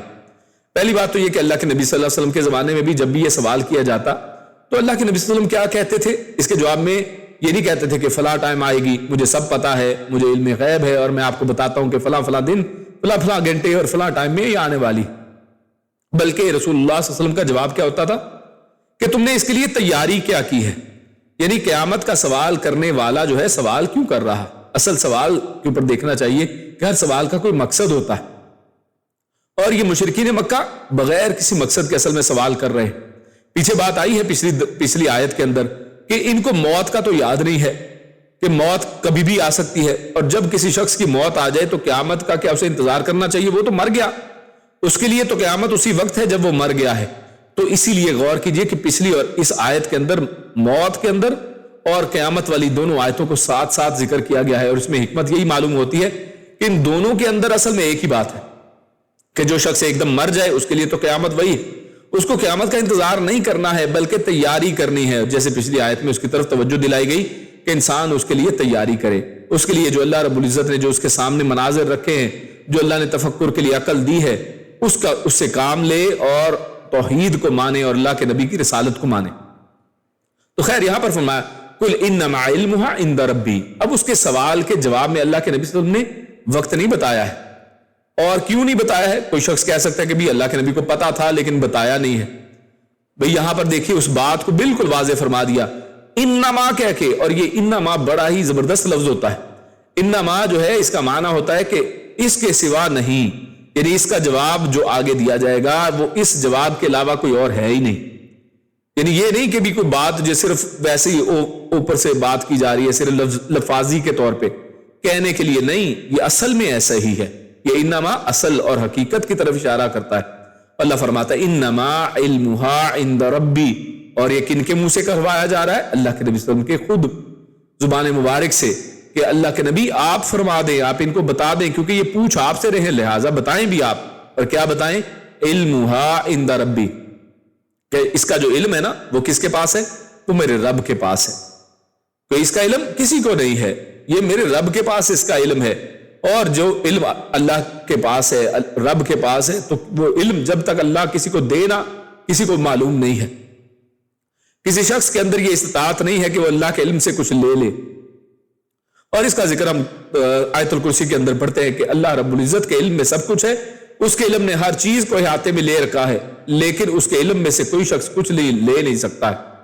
تو لہٰذا یہاں پر جو توحید ہے، نبوت ہے اور قضاء و قدر کے بعد اب یہاں پر اللہ نے قیامت کا بیان فرمایا ہے، کیونکہ قرآن میں یہ چاروں چیزیں اصل بنیاد کی حیثیت رکھتی ہیں.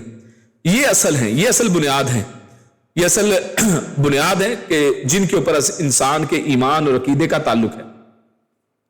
تو لہٰذا ان کو ایک ہی جگہ پر ڈسکس کر دیا گیا ہے. تو اللہ فرماتا ہے کل انما علمها عند ربی، تو یہ صرف اللہ رب العزت کو معلوم ہے قیامت کب آئے گی. اچھا، کوئی بندہ کہہ سکتا ہے کہ یہ صرف اللہ کے نبی صلی اللہ علیہ وسلم کو قیامت کے بارے میں علم نہیں تھا، ورنہ ہر چیز کے بارے میں اللہ کے نبی کو علم تھا. اللہ کے نبی تو عالم الغیب ہیں، اور بہت سے ہمارے مسلمانوں کا یہ عقیدہ آج ہے کہ اللہ کے نبی ہر چیز جانتے ہیں، غیب کا علم رکھتے ہیں. تو اللہ رب العزت نے دیکھیے یہاں پر اس آیت کے اندر اور اگلی آیت کے اندر دو آیتوں کو اکٹھا اور اس کے اندر پورے مضمون کو گھیر لیا ہے، تاکہ کوئی اس کے اندر غلط فہمی باقی نہ بچے کہ اس کا علم جو ہے. فرمایا ایک تو یہ نہیں کہا کہ مجھے اس کا علم نہیں. اگر اللہ کے نبی یہ فرماتے کہ مجھے اس کا علم نہیں، تو کوئی کہہ سکتا ہے کہ ہاں اللہ کے نبی کو علم نہیں ہے، جبریل کو ہوگا. اچھا، جبریل کو نہیں ہے تو فلاں فرشتے کو ہوگا، کسی اور رسول کو ہوگا، کسی ولی کو ہوگا. اللہ کے نبی نے یہاں پر جو بتایا، قرآن مجید میں جو لفظ استعمال ہوا ہے وہ یہ اس انداز میں نہیں کہ مجھے نہیں پتا، بلکہ فرمایا کہ اس کا رب، اس کا علم ہے ہی صرف اللہ کے پاس، اللہ کے علاوہ کسی کے پاس اس کا علم ہے ہی نہیں. اچھا، آگے کیا ہے؟ لا یجلیہا لوقتہا الا ہو، کہ اس کا وقت جو ہے جب پتہ ہی اس کو ہے تو وہی ظاہر کرے گا، اس کے علاوہ کوئی اس کو ظاہر نہیں کر سکتا ہے. کہ کوئی شخص کہے کہ نہیں میں اللہ کے علم میں سے نکال لاؤں گا، میں کوئی کہہ لے کہ میں ریاضت کر کے اور بڑا مجاہدہ کر کے اور میں اللہ کے علم میں سے کوئی علم جو ہے وہ اس کو لے کے آ جاؤں گا، نہیں، یہ ممکن ہی نہیں ہے. لا یجلیہا لوقتہا الا ہو، اس کے وقت کو ظاہر کرنا صرف اللہ کے پاس ہے، اللہ کے علاوہ کسی کو پتہ نہیں ہے، کوئی ظاہر ہی نہیں کر سکتا جب کس کو علم ہی نہیں ہے اور اس میں سے کوئی لے ہی نہیں سکتا.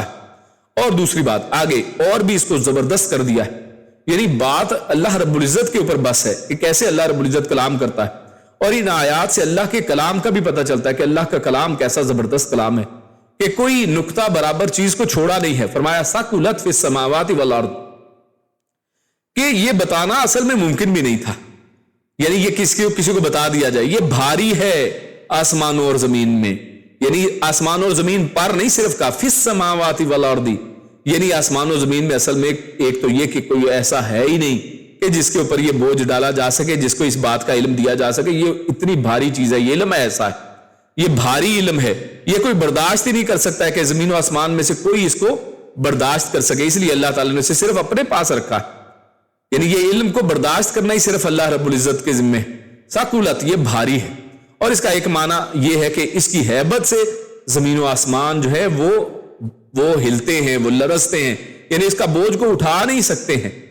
اور کیونکہ یہ بہت زبردست علم ہے، اور یہ یعنی قیامت کا آنا، قیامت کا ہونا، قیامت کا واقعہ ہونا، یہ ایسا ہے کہ جس کے بارے میں قرآن مجید کی بہت سی آیات کے اندر اس کا ذکر ملتا ہے.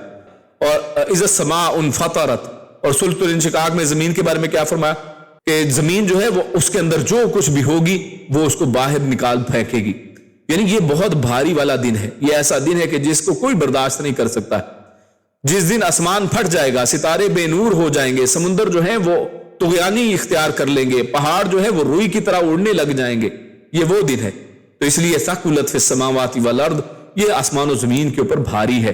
اور جیسے دوسرا معنی میں نے بیان کیا کہ دوسرا معنی یہ کہ اس کا علم زمین و آسمان سے بھی برداشت نہیں ہو سکتا ہے، کوئی اس کے علم کو برداشت نہیں کر سکتا ہے.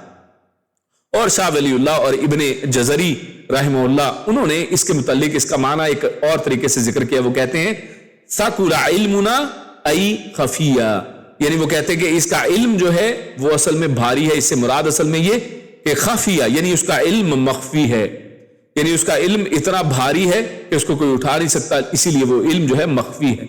وہ علم کو اللہ نے چھپا رکھا ہے، یہ اس کا علم کسی کو ہے ہی نہیں. بلکہ آگے فرمایا لا تأتیکم الا بغتہ، یعنی پہلے یہ فرما کر کے اس کا علم کسی کو معلوم نہیں ہے، کسی کے لائق نہیں ہے، کوئی اس کے علم کو حاصل نہیں کر سکتا ہے، کسی کے پاس اس کے علم کی جو ہے گنجائش نہیں ہے. اور فرمایا لا تأتیکم الا بغتہ. سوال تو یہ تھا نا کہ یہ قیامت کب آئے گی، تو اللہ فرماتا ہے کہ اس کا جواب دیا جا رہا ہے کہ لا تأتیکم الا بغتہ، کہ یہ اصل میں آ جائے گی، اور جب آئے گی تو اچانک آئے گی. یہ بس جان لے آپ، صرف انسان کے جو علم کے لیے کافی ہے نا وہ اتنا ہے کہ وہ آئے گا یہ قیامت والا دن، اور کب آئے گا؟ اچانک آ جائے گا. اس نے کسی کو بتانا نہیں ہے اس کے بارے میں، یہ نہیں کہ آپ بڑی لمبی چوڑی کوئی تیاری کر لیں، نہیں، اس لیے اچانک آ جائے، اس لیے ہر وقت انسان تیار رہے. اللہ کے نبی صلی اللہ علیہ وسلم نے اور قرآن مجید میں بعض علامات، جو علامات کبریٰ، علامات صغریٰ، کچھ عام اور کچھ خاص علامات جو ہے وہ بتائی گئی ہیں، ان کے بارے میں یہ ذکر ملتا ہے. جیسے دجال ہے، اسی طرح یاجوج ماجوج کا آنا ہے، عیسیٰ علیہ السلام کا واپس آنا ہے، سورج کا مغرب سے طلوع ہونا ہے.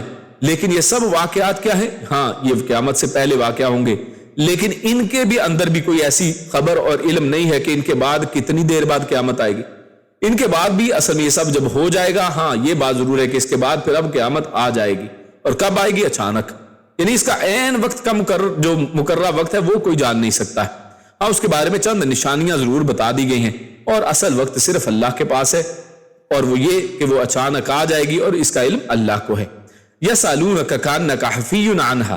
اور پھر اللہ رب العزت نے ایک اور بات بتا دی کہ بعض لوگ یہ سمجھتے ہیں کہ مجاہدے سے کوئی چیز حاصل ہو جائے گی، سائنٹیفک ریسرچ سے کوئی چیز حاصل ہو جائے گی، اور وہ آپ صلی اللہ علیہ وسلم سے اس طرح پوچھ رہے ہیں بار بار کہ جیسے آپ نے اس کے اوپر بڑی کوئی تحقیق کر رکھی ہے، یا آپ صلی اللہ علیہ وسلم جو ہے اس کے اوپر بڑی جستجو کر رہے ہیں.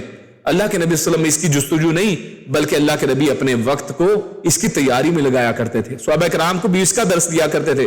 وقت تلاش کرنا مقصد نہیں ہے کہ آئے گی کب، اس کا ٹائم تلاش کیا جائے، مہینہ تلاش کیا جائے، دن تلاش کیا جائے، بلکہ اصل اہم یہ ہے کہ اس کے لیے تیاری کی جائے. تو اللہ کے نبی صلی اللہ علیہ وسلم خود بھی وہی کیا کرتے تھے، اور صحابہ کرام کو بھی اسی کی تعلیم دیا کرتے تھے. اور یہ لوگ آپ سے اس طرح پوچھتے ہیں کہ جیسے آپ کو اس کا علم ہے، یا آپ خوب تحقیق کرنے والے ہیں اس کے بارے میں، آپ نے بڑی اس کے بارے میں کوئی جستجو کی ہے. نہیں، ایسا ہے ہی نہیں. اور آگے فرمایا قل انما علمها عند اللہ. اور پھر ایک دفعہ دیکھیے دوہرا دیا اس بات کو کہ نہیں، اس کا علم تو صرف اللہ کے پاس ہے. وَلَكِنَّ أَكْثَرَ النَّاسِ لَا يَعْلَمُونَ. لیکن اکثر لوگ جو ہے وہ جانتے ہی نہیں ہیں. اور نہ جاننے کا ایک ثبوت یہ ہے کہ وہ لوگ اللہ کے نبی صلی اللہ علیہ وسلم کے بارے میں غیب کا علم رکھتے ہیں کہ اللہ کے نبی صلی اللہ علیہ وسلم کو سب کچھ معلوم ہے. تو اللہ رب العزت نے آگے اگلی آیت میں 188 کے اندر اسی کا رد فرمایا ہے، اس کو واضح فرمایا ہے. فرمایا قُل لَا أَمْلِكُ لِنَفْسِي نَفْعًا وَلَا ضَرًّا إِلَّا مَا شَاءَ اللَّهُ. اور یہاں پر وہ تو آگے بات آئے گی، لیکن اس سے پہلے اللہ رب العزت نے ایک اور بدعقیدگی، کیونکہ اللہ رب العزت تو قیامت تک کے اندر جو انسان آنے والے ہیں، کیسے کیسے عقیدے رکھنے والے ہیں، سب کا رد پہلے ہی قرآن مجید میں کر دیا ہے. تو قرآن مجید نے ہمارے سامنے جو ضروری عقائد ہیں ان کو پہلے ہی بڑے کھول کے واضح طور پر بیان فرما دیا ہے. تو یہاں پر بھی اسے ایک عقیدے کو بیان کیا جا رہا ہے کہ جو اللہ کے نبی صلی اللہ علیہ وسلم کے بارے میں بہت سے لوگ رکھتے ہیں کہ اللہ کے نبی مختار کل ہیں، اور اللہ کے نبی نہیں بلکہ ان کے علاوہ کتنے ہی لوگوں کو لوگ مشکل کشا، حاجت روا اور کیا کچھ سمجھتے ہیں. اور یعنی انبیاء کو تو چھوڑ دیں، وہ اولیاء کو ایسے ایسے اوصاف دیتے ہیں کہ اللہ کی پناہ، یعنی ایسے لگتا ہے کہ جیسے نبی کوئی چیز ہی نہیں ہے، بلکہ اللہ کیا چیز ہے، اللہ کی بھی ضرورت نہیں ہے، وہ سارا کچھ یہ اولیاء ہی کر سکتے ہیں اور ہمارے لیے شاید وہی کافی ہیں. تو اس طرح کے عقائد لوگوں نے بنا لیے ہیں. تو خیر اللہ کیا فرماتا ہے قُل لَا أَمْلِكُ، کہ اے پیارے حبیب صلی اللہ علیہ وسلم آپ فرما دیجئے کہ لا املک لنفسی نفعا ولا ضرا الا ما شاء اللہ، کہ میں تو اپنے لیے بھی، اپنی جان کے لیے بھی نہ نفع کا کچھ مالک ہوں نہ نقصان کا کچھ مالک ہوں. سب کچھ اللہ تعالیٰ کی مشیت سے ہو رہا ہے. الا ما شاء اللہ، جو اللہ چاہتا ہے وہ ہوتا ہے. مجھ میں ذاتی طور پر یہ بھی قدرت اختیار نہیں ہے کہ میں اپنی جان سے کسی نقصان یا تکلیف کو روک سکوں، یا میں اپنے لیے کوئی نفع حاصل کر سکوں. تو جب رسول اللہ صلی اللہ علیہ وسلم کے پاس یہ اختیار نہیں ہے تو پھر وہ کون ہے جسے اللہ نے یہ اختیار عطا فرمایا ہے؟ یعنی اس کا مطلب یہ ہوا کہ کوئی شخص اللہ کے نبی کے بارے میں تو قرآن مجید میں یہ پڑھ لے، اس کے باوجود اللہ کے نبی کے بارے میں یہ عقیدہ رکھے کہ نہیں، اللہ کے نبی صلی اللہ علیہ وسلم وہ تو نفع کے بھی مالک ہیں، نقصان کے بھی مالک ہیں، وہ نفع دے بھی سکتے ہیں، نقصان دے بھی سکتے ہیں. تو میرے بھائیو اس کا پھر قرآن مجید کے اوپر کیا ایمان ہے؟ اور اگر اس کا قرآن ہی پر ایمان نہیں ہے تو اللہ کے نبی پر پھر کیا ایمان ہے؟ تو پھر یعنی وہ کس طرح کا ایمان لے کر پھرتا ہے، وہ کیسا مسلمان ہے؟ تو شخص کو اپنے اسلام کو دیکھنا چاہیے، اپنی مسلمانی چیک کرنی چاہیے، اپنے ایمان کو پرکھنا چاہیے، دیکھنا چاہیے، اس کو درست کرنا چاہیے، اور جو قرآن و سنت میں آ گیا اس کے اوپر عمل کرنا چاہیے. اور قرآن میں دیکھیے کتنے واضح الفاظ میں یہاں پر یہ بات لکھی گئی کہ میں اپنے جان کے لیے بھی نہ نفع کا مالک ہوں نہ نقصان کا مالک ہوں. اچھا یہاں پر ایک اور بات سن لیجئے. بعض لوگ نا یہاں سے پھر ایک اعتراض نکالتے ہیں، وہ کہتے ہیں دیکھیں جی یہ تو اللہ کے نبی صلی اللہ علیہ وسلم جو ہے نا وہ اپنے لیے اصل میں کوئی واقعی اختیار نہیں رکھتے کہ نہ اپنے آپ کو نفع پہنچا سکے نہ نقصان پہنچا سکے، لیکن دوسرے جو لوگ ہیں نا ان کے لیے وہ اختیار رکھتے ہیں، یعنی دوسروں کے لیے وہ نفع نقصان کا اختیار رکھتے ہیں. وہ یہ دلیل دیتے ہیں، جبکہ سورہ جن میں اس کا بھی رد اللہ نے فرما دیا ہے، یعنی جڑ اکھاڑ کے رکھی ہے. اللہ رب العزت نے شرک کو قرآن مجید سے ثابت نہیں کوئی کر سکتا کہ شرک کو ثابت قرآن سے کر لے. یہ سب شرک ہے کہ جو اللہ کا کام ہے، اللہ مالک ہے کہ کسی کو نفع دے، اللہ مالک ہے کہ کسی کو نقصان میں سے نکالے، نقصان میں ڈالے، یہ سب چیز اللہ کے ہاتھ کے اندر ہے. اور لوگ ایسے ایسے دعوے کرتے ہیں، تو اللہ نے قرآن مجید میں اس کے دعوے کا رد بھی فرما دیا ہے، فرمایا قل انی لا املک لکم ضرا ولا رشدا۔ اب دیکھیے یہاں پہ تو یہ تھا نا میں اپنے لیے نفع نقصان کا مالک نہیں ہوں، اور لوگوں نے اپنے بات سے بات بنا لی کہ نہیں نہیں ہمارے لیے تو مالک ہے نا، اپنے لیے نہیں ہوں گے۔ تو اللہ نے فرما دیا کل آپ فرما دیجئے، وہاں پر بھی دیکھیے یہی الفاظ، انی لا املک بے شک نہیں میں مالک، لکم تم سب کے لیے، درن کسی نقصان کا، ولا راشدہ اور نہ کسی رشد کا، نہ کوئی نفع کا، نہ کسی روشنی کا، نہ کسی ہدایت کا، نہ کسی نقصان کا، میں کوئی مالک نہیں ہوں، نہ اپنے لیے نہ تمہارے لیے۔ اس آیت میں تمہارے کا ذکر آ گیا، اس آیت میں اپنے کا ذکر آ گیا، یعنی بات سمجھ میں آ گئی کہ نفع نقصان کا مالک کون ہے۔ جب اللہ کے نبی نہیں ہے تو پھر کوئی بھی نہیں ہے سوائے اللہ کے، پھر کوئی ولی، کوئی جو ہے وہ کرنی بھرنی والا، سب جھوٹے ہیں، سب فریبی ہیں، سب ڈھونگ ہیں۔ کوئی اگر گستاخ کہتا ہے تو کہتا رہے۔ اب غور کیجئے جو اللہ رب العزت قرآن مجید میں یہ کہہ رہا ہے تو یہ لوگ اللہ کے اصل میں گستاخ ہیں، یہ لوگ اللہ کے نبی کے گستاخ ہیں، کہ جو لوگ اولیاء کو، یہ جو لوگ کرنی بھرنی والے سمجھتے ہیں ان کو۔ میرے بھائیو جب اللہ کے نبی کے پاس یہ اختیار نہیں ہے تو کون ہے جو اللہ کے نبی کے اوپر آئے؟ کون ہے جو اللہ کے نبی؟ اللہ نے تو قرآن مجید میں اللہ کے نبی سے اونچی آواز کرنے سے بھی منع فرمایا، تو یہاں پر لوگ اللہ کے نبی سے زیادہ اپنے آپ کو سمجھتے ہیں اور ان کے بارے میں ایسے عقیدے رکھتے ہیں۔ خیر آگے فرمایا، اب پہلی بات تو یہ پتہ چل گئی کہ اللہ کے نبی صلی اللہ علیہ وسلم مختار کل نہیں ہے، اپنے لیے نہ کسی کے لیے کوئی نفع نقصان کا مالک نہیں ہے، کہ جن کو کہا جاتا ہے کہ بھر دو جھولی میری یا محمد، در پہ آئے ہیں تیرے سوالی۔ یہ کیسی قوالی ہے؟ یہ کفر اور شرک والی قوالی ہے، اس کے اندر قرآن مجید کا کفر ہو رہا ہے اور اللہ کے ساتھ شرک ہو رہا ہے۔ اللہ کے نبی سے دعائیں مانگی جاتی ہیں کہ مجھے مدینے میں بلا لیجئے۔ میرے بھائیو اللہ کے نبی نہ اپنے لیے نفع نقصان کے مالک ہیں، نہ آپ کے لیے کسی مالک۔ مانگنا ہے ایک اللہ سے مانگے کہ اللہ مجھے پیارے رسول صلی اللہ علیہ وسلم کی اس مسجد نبوی کے اندر زیارت نصیب فرما، مجھے اس خانہ کعبہ کی زیارت نصیب فرما، اس کا حج اور عمرہ نصیب فرما۔ اللہ سے مانگے جو ہر وقت اور ہر جگہ اور ہر زبان کے سوال کو سننے والا ہے اور اس کا جواب دینے والا ہے۔ تو خیر اب پہلے اس موضوع کے بعد دوسرا موضوع شروع ہوتا ہے، وَلَوْ كُنْتُ أَعْلَمُ الْغَيْبَ لَاسْتَكْثَرْتُ مِنَ الْخَيْرِ، یعنی پہلے نفع نقصان کی بات ہوئی، اب اس بات کے ساتھ علم غیب کو بھی شامل کر کے پھر نفع نقصان کی ایک بات کی جا رہی ہے، یعنی بات کو ان دو آیتوں سے زیادہ بہترین انداز میں کیا بیان کیا جائے۔ ان دو آیتوں میں زبردست انداز میں سارے بد عقیدگی کو رد کر کے صحیح اسلامی عقیدے کو بیان کر دیا گیا ہے۔ اللہ فرماتا ہے وَلَوْ كُنْتُ أَعْلَمُ الْغَيْبَ، ولو اور اگر، یعنی اب یہ اگر کی بات آ گئی ہے، یعنی اگر یعنی کوئی چانس ہوتا، کنتو میں ہوتا، اعلم الغیب اگر میں عالم الغیب اگر میں غیب کا جاننے والا ہوتا۔ اب غور کریے، یعنی کوئی بندہ اگر کوئی کہیں سے کوڑی دور کی لے کے بھی آئے نا کوئی ثابت کرنے کے لیے، تو یہاں پر اس کی اب جڑ کاٹی جا رہی ہے، بالکل ٹرمنگ کی جا رہی ہے کہ اگر مجھے غیب کا علم ہوتا تو پھر لَاسْتَكْثَرْتُ مِنَ الْخَيْرِ، تو میں بہت سی بھلائیاں اپنے لیے جمع کر لیتا، وَمَا مَسَّنِيَ السُّوءُ مجھے کوئی تکلیف نہ پہنچتی۔ یعنی اگر مجھے واقعی علم غیب ہوتا، غور کیجئے نا، اگر کوئی شخص اللہ کے نبی کے بارے میں علم غیب کا عقیدہ رکھے تو پھر اللہ کے نبی صلی اللہ علیہ وسلم کی زندگی میں اتنے حادثات کیوں پیش آتے ہیں؟ تو پھر انسان غور کرے تو پھر یہ سارا ہو کیا رہا ہے؟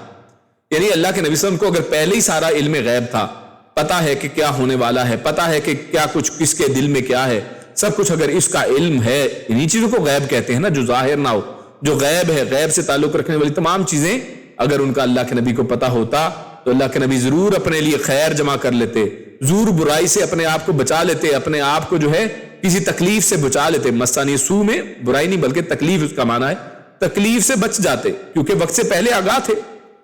تو اس لیے یہاں پر لفظ لو اگر سے ثابت ہوتا ہے کہ رسول اللہ صلی اللہ علیہ وسلم باوجود اس کے کہ وہ افضل المرسلین ہیں، اس کے باوجود وہ علم غیب نہیں رکھتے، ان کو علم غیب نہیں ہے، کیونکہ یہ صرف اللہ ہی کی صفت ہے۔ اور سورۃ النمل میں اللہ کیا فرماتا ہے؟ کل اے پیارے حبیب آپ فرما دیجئے، لا یعلم من فی السماوات والارض، کہ کوئی نہیں جانتا ہے آسمانوں اور زمین کے اندر کیا ہے، الغیب غیب کے بارے میں، الا اللہ سوائے اللہ کے، اللہ کے علاوہ کوئی نہیں جانتا ہے آسمان و زمین میں کیا ہے، وما یشعرون ایان یبعثون، اور وما یشعرون ان کو تو یعنی جن کے بارے میں یہ عقیدہ رکھتے ہیں نا کہ ان کو علم غیب ہے، جن کے بارے میں بھی یہ عقیدہ رکھا جاتا ہے کہ ان کو علم غیب ہے، ان کے بارے میں فرمایا جاتا ہے وما یشعرون ایان یبعثون، ان کو تو یہ بھی شعور نہیں ہے کہ وہ قیامت والے یعنی اٹھائے کب جائیں گے، یعنی اپنی قبروں میں وہ سو رہے ہیں، اللہ کی نعمتیں حاصل کر رہے ہیں. یہ اولیاء، یہ انبیاء، رسول اللہ صلی اللہ علیہ وسلم، یہ اپنی اپنی قبروں میں اللہ رب العزت کی نعمتوں کو چکھ رہے ہیں. اللہ رب العزت نے ان کی قبروں کو وسیع کر دیا ہے، جنت کے مزے وہیں پر ہیں. لیکن قیامت کب آئے گی ان کو بھی نہیں پتا، کب اٹھائے جائیں گے ان کو بھی نہیں پتا. اس آیت میں اللہ واضح فرما رہا ہے وما یشعرون ایان یبعثون. ان کو تو اپنے اٹھائے جانے کا نہیں پتا، تو علم غیب کہاں سے آئے گا؟ اس کو کس کو اس کا پتا ہے؟ الا اللہ، سوائے اللہ کے کسی کو اس کے غیب کا علم نہیں. اس کے باوجود بعض نادان آپ صلی اللہ علیہ وسلم کو عالم الغیب باور کرواتے ہیں، حالانکہ بعض جنگوں میں آپ کا چہرہ زخمی ہوا. اب اگر اللہ کے نبی کو علم غیب تھا تو وہ اس زخم آنے سے پہلے اپنے آپ کو انہوں نے بچا کیوں نہیں لیا؟ دانت مبارک شہید ہوتے ہیں، چہرے میں خود کی کڑیاں چبھ جاتی ہیں، اور اس طرح ہونٹ پھٹ جاتے ہیں، گھوڑے سے گر کر اللہ کے نبی زخمی ہو جاتے ہیں. تو دیکھیے اسی کا یہاں پر ذکر کیا نا کہ اگر مجھے علم غیب ہوتا تو میں بڑی بھلائیاں اکٹھی کر لیتا اور مجھے کوئی تکلیف نہ پہنچتی. اللہ کے نبی کو پتا ہوتا کہ میں جو ہے طائف جاؤں گا، طائف والے میرے ساتھ یہ رویہ اختیار کریں گے کہ جس کے بارے میں اللہ کے نبی نے فرمایا ہے کہ تمام انبیاء کو جو تکالیف دی گئی ہیں وہ ایک طرف، اور طائف والے دن جو مجھے تکلیفیں دی گئی وہ ایک طرف ہے. یعنی اتنی تکلیف اللہ کے نبی کو دی گئی ہے، اور اس کے باوجود اللہ کے نبی وہاں پہ گئے ہیں. علم غیب ہوتا تو اللہ کے نبی جاتے، اتنا لمبا سفر پیدل طے کر رہے ہیں، لہو لہان ہو رہے ہیں، اتنی تکلیفیں اٹھا رہے ہیں. آپ صلی اللہ علیہ وسلم کی پیاری جو ہے ام المومنین عائشہ رضی اللہ تعالی عنہ، ہماری مومنوں کی ماں، آپ صلی اللہ علیہ وسلم کی جو پیاری زوجہ محترمہ جو ہیں، وہ ان پر بہتان لگتا ہے. ایک مہینہ آپ صلی اللہ علیہ وسلم پریشان رہتے ہیں، اور ایک یہودی عورت نے کھانے میں زہر ملا دیا، جسے کھانے سے آپ کے بعض صحابہ شہید بھی ہو گئے ہیں، اور خود رسول اللہ صلی اللہ علیہ وسلم جو ہے اس زہر کا جو اثر آخر تک محسوس کرتے رہے ہیں. اللہ کے نبی کو اگر غیب معلوم ہوتا تو ان کو کوئی تکلیف پہنچتی؟ نہ پہنچتی. وہ پہلے ہی اس سے جو ہے پرہیز کرتے. یعنی اگر کوئی شخص یہ عقیدہ رکھے کہ اللہ کے نبی کو غیب کا علم تھا تو اس کا مطلب یہ ہے کہ اللہ کے نبی پہ وہ یہ الزام اصل میں لگا رہا ہے کہ اللہ کے نبی نے جانتے بوجھتے اپنے صحابہ کرام کو شہید کروایا ہے، جانتے بوجھتے اپنی اس قوم کو یعنی فلاں جنگوں میں لے کر گئے ہیں، پتا تھا کہ وہاں پر نقصان ہونے والا ہے، جانتے بوجھتے جو ہے حضرت عائشہ رضی اللہ تعالیٰ عنہ کے اوپر جو الزام لگا تھا اس پر خاموش رہے ہیں. اور یعنی یہ سارا چیز اللہ کے نبی صلی اللہ علیہ وسلم کے خلاف پھر جاتی ہے. تو کون شخص ہے کہ اللہ کے نبی صلی اللہ علیہ وسلم کے بارے میں ایسی گستاخانہ بات اپنے دل میں بھی سوچے؟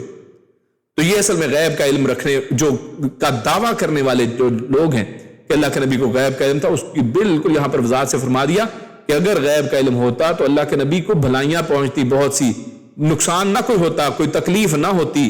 اور یہ سب واقعات شاہد ہیں کہ اگر میں غیب جانتا ہوتا تو مجھے کوئی تکلیف نہ پہنچتی. تو یہ بات بالکل اللہ رب العزت نے فرمائی ہے بالکل درست ہے، اور حقیقت اور تاریخ اور تمام اللہ کے نبی کی سیرت، صحابہ کی سیرت اس کے اوپر واضح شاہد ہے. ان انا الا نذیر و بشیر لقوم یؤمنون. اور آخر میں اللہ رب العزت نے جو نبی اکرم صلی اللہ علیہ وسلم ہیں اور اسی طرح جو باقی دیگر انبیاء ہیں ان کا اصل مقصد بیان کر دیا کہ نبی یہ نہیں ہوتا ہے کہ اس کو علم غیب ہو، نبی یہ نہیں ہوتا کہ وہ کرنی بھرنی والا ہو، وہ جناب جو ہے مختار کل ہو. یہ نبی کے اوصاف نہیں ہے، یہ اللہ کے اوصاف ہے. تو انبیاء اور اولیاء کو جو اللہ نے سب لوگوں سے بڑا بنایا ہے، ان کو جو اللہ نے مقام مرتبہ عطا فرمایا ہے، سو ان میں بڑائی یہی ہوتی ہے کہ وہ اللہ کی راہ بتاتے ہیں. ان کی بڑائی یہی ہے کہ وہ لوگوں کو اللہ کے جو ہے غضب سے، اللہ کے غصے سے ڈراتے ہیں، انجام سے ڈراتے ہیں، خبردار کرتے ہیں. اور جو نیک لوگ ہیں ان کو خوشخبریاں دیتے ہیں کہ تمہارے لیے اللہ نے کیا کیا انعامات تیار کر رکھے ہیں. لیکن یہ بات کن کے لیے؟ لقوم یؤمنون، ان لوگوں کے لیے جو ایمان والے ہیں. تو اس آیت سے جو آخری بات ہے کہ شرک کی جڑ کٹ گئی ہے. جب رسول اللہ صلی اللہ علیہ وسلم جو تمام عالم کے سردار ہیں اپنی جان کے نفع نقصان کا بھی اختیار نہیں رکھتے، نہ غیب کی بات معلوم ہو تو کسی اور نبی یا ولی یا بزرگ یا فقیر یا جن یا فرشتے کو کیا قدرت ہے؟ یعنی جب اللہ کے نبی کو یہ پتا نہیں ہے تو پھر کسی اور کو کیا قدرت کہ کسی کو فائدہ کوئی نقصان پہنچا سکے یا غیب کی کوئی بات بتا دے.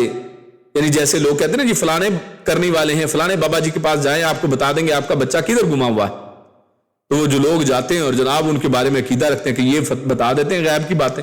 میرے بھائی کوئی غیب نہیں بتانے والا، یہ سب شعبدے بازیاں ہیں. اور لوگوں نے جنات کو اپنے ساتھ یعنی کہہ لیں ان کے ساتھ تعلق بنا رکھا ہوتا ہے، اور جنات کے کہنے کے اوپر کفر کرتے ہیں، اور جنات ان کے کہنے کے اوپر ان کو مختلف معلومات جا کر لا کر دیتے ہیں یا پتہ کر کے لا کے دیتے ہیں. یعنی کوئی اصل میں غیب غوب نہیں ہے، بلکہ یہ ویسے ہی ہے کہ کوئی شخص فون کر کے پتہ کر کے آپ کو بتا دے کہ جناب فلاں شخص اس وقت ٹھیک ہے یا نہیں ہے، فلاں شہر میں کیا ہو رہا ہے، آپ کو کوئی شخص اس انداز میں بتا دے. تو یہ علم غیب نہیں ہے. تو کسی کو علم غیب اصل میں نہیں ہے. البتہ ہاں وحی کے ذریعے سے اللہ تعالیٰ آپ صلی اللہ علیہ وسلم کو جو بات بتا دیتا وہ آپ کو معلوم ہو جاتی تھی. اللہ کے نبی کے بارے میں بہت سے لوگ پھر یہ دلیل دیتے نا کہ دیکھیں جی اللہ کے نبی نے یہ بھی بتایا اور قیامت کے واقعات کے بارے میں بھی بتایا ہے, آگے جو ہونے والا ہے ایسی بہت سی چیزوں کے بارے میں بتایا ہے. تو میرے بھائیوں یہ کیا ہے؟ یہ وحی ہے. اللہ رب العزت نے اللہ کے نبی پہ وحی فرمائی اور بہت سی چیزوں کے بارے میں علم دے دیا اور وہ وحی کی روشنی میں دیا, اور اللہ کے نبی نے وہ ساری باتیں ہم تک واضح فرما دی ہیں کہ یہ چیزیں جو ہیں اللہ نے مجھے وحی کے ذریعے بتائی ہیں, اور آپ لوگوں کو اس کی خبر اللہ کے نبی کو فرمایا, کیونکہ پیغمبر ہیں, وحی سے جو آئے گا وہ ہمیں بیان کر دیں گے اور وہی کچھ بتایا جائے گا جس کا اس امت سے کوئی تعلق ہے, اللہ کے نبی صلی اللہ علیہ وسلم کے والے سے کوئی تعلق. تو سورہ آل عمران میں اللہ نے کیا فرمایا ہے؟ وَمَا كَانَ اللَّهُ لِيُطْلِعَكُمْ عَلَى الْغَيْبِ وَلَكِنَّ اللَّهَ يَجْتَبِي مِن رُّسُلِهِ مَن يَشَاءُ فَآمِنُوا بِاللَّهِ وَرُسُلِهِ وَإِن تُؤْمِنُوا وَتَتَّقُوا فَلَكُمْ أَجْرٌ عَظِيمٌ. فرمایا اور نہ اللہ تعالیٰ ایسا ہے کہ تمہیں غیب سے آگاہ کر دے, یعنی اللہ ایسا ہے ہی نہیں کہ تمہیں غیب بتائے. لِيُطْلِعَكُمْ یہاں پر دیکھیے غیب کی اطلاع کا ذکر ہے, بلکہ اللہ تعالیٰ اپنے رسولوں میں سے جس کا چاہے انتخاب کر لیتا ہے, یعنی جس کا چاہے انتخاب کرتا ہے اور پھر اس کو کیا بتاتا ہے؟ کیا غیب کا علم دیتا ہے؟ نہیں, یطلعکم اس کو غیب کی اطلاع دیتا ہے. یعنی غیب اللہ کے پاس ہے, اللہ چاہے اس میں سے کچھ چیزوں کی اطلاع دے دے کہ جناب مطلع ہو جائیں آپ کہ فلاں کام جو ہے وہ یعنی قیامت کے قریب فلاں چیزیں ہونے والی ہیں, یا جیسے غلبت الروم فتح ہونے والا ہے, اللہ نے غیب کے ذریعے سے قرآن مجید میں وحی کے ذریعے سے بتا دیا ہے. تو اللہ جس چیز کے بارے میں چاہے اتنی بات کے بارے میں اللہ رب العزت جس کو چاہے اپنے رسولوں میں سے اس کو بتا دیتا, اور بتاتا کس کو؟ رسولوں کو. یہ بھی بات ایک اور واضح کر لیں کہ یہ رسولوں کو بتاتا, یعنی ایسا نہیں کہ ولی یہ دعویٰ اپنے پاس سے کر لے, صرف رسول اپنی زندگیوں میں وحی کی روشنی میں جو بتایا جو فرمایا وہ وحی کی روشنی میں تھا, اور اس کے علاوہ ان کو بھی کوئی علم نہیں تھا, جیسا کہ ان آیات میں ہمارے سامنے واضح ہو گیا. تو یہ کیا ہے؟ یہ ایمان کی بات ہے. اس لیے آخر میں فرمایا آمینوا باللہ ورسولہ, لہٰذا تم اللہ کے اوپر اس کے رسولوں کے اوپر ایمان لاؤ. اصل میں یہ مقصد ہے. وَإِن تُؤْمِنُوا وَتَتَّقُوا فَلَكُمْ أَجْرٌ عَظِيمٌ, اور اگر تم ایمان لاؤ اور اگر تم ڈرو گے تو پھر کیا ہوگا؟ تمہارے لیے اجر عظیم ہے. اللہ رب العزت سے دعا ہے کہ اللہ رب العزت ہم سب کو ہمارے عقیدے کو درست فرمائے, ہم سب کو ایسا عقیدہ رکھنے کی توفیق دے, ہمیں وہ عقیدہ سمجھائے سجھائے کہ جو اللہ اور اس کے رسول صلی اللہ علیہ وسلم کا بیان کردہ ہے. اللہ رب العزت ہمیں قرآن مجید کے عقائد کے مطابق, احادیث کے عقائد کے مطابق اپنے عقیدوں کو درست کرنے کی توفیق عطا فرمائے. اللہ رب العزت ہم سب کو ان لوگوں میں شامل فرمائے کہ جن کے لیے اللہ رب العزت نے ایمان اور اجر عظیم کا وعدہ فرمایا ہے. اللہ رب العزت نیک عمل اور اچھی سمجھ کی توفیق عطا فرمائے. سبحان ربک رب العزت عما یصفون وسلام علی المرسلین والحمد للہ رب العالمین. جزاکم اللہ خیر وبارک اللہ فیکم. آخر میں ہمارا سوالات کا سلسلہ ہے, تو کوئز ٹائم, اس میں سوال دیکھتے ہیں. سب سے پہلا سوال ہے جو ما بصاحبہم من جنہ, یہ آیت کے اندر جو صاحبہم من جنہ ہے, تو مشرکین کے الزام کے جواب میں اللہ نے کیا دلائل یہاں پر دیے. اسی طرح فَبِأَيِّ حَدِيثٍ بَعْدَهُ يُؤْمِنُونَ, تو یہاں حدیث سے اصل میں کیا مراد ہے.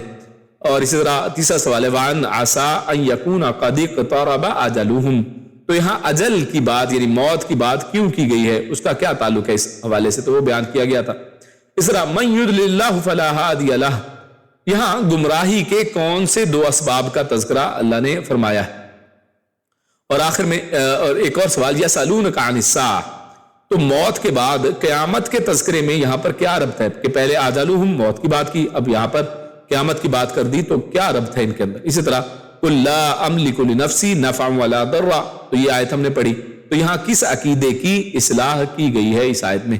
اسی طرح وَلَوْ كُنْتُ أَعْلَمُ الْغَيْبَ, یہ الفاظ بھی آئے ہیں, تو اگر آپ صلی اللہ علیہ وسلم کو علم غیب ہوتا تو کیا ہوتا, تو اس حوالے سے بھی قرآن مجید نے الفاظ ذکر کیے ہیں. تو یہ ہمارے سوال ہیں.